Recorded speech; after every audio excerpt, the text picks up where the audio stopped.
American dairy farmers are struggling to survive, literally. As News Channel 34's Morgan Wright shows us, while help is on the way, it's not coming fast enough for too many in the business of putting milk on American tables.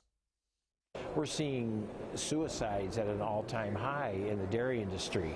Michael McMahon, a dairy farmer from upstate New York, says these are dreadful times for dairy farmers. Emptying out their retirement funds and going the limit on their credit cards just to stay in business. The price of milk has been below the cost of production for 5 years, forcing many small and medium-sized dairy farms out of business.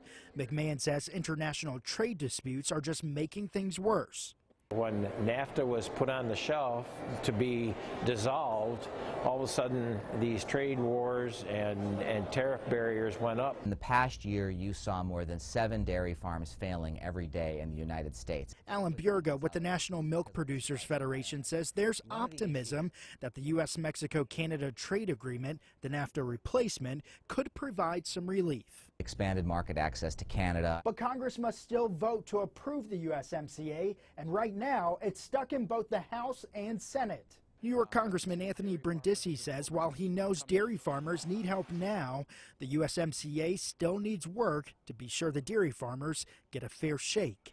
We want to make sure that trade deals are enforceable and that Canada's just not changing the name of the program. Give us back our trade markets. McMahon says a truce in the trade war could ease the dairy crisis and save businesses and lives. In Washington, Morgan Wright.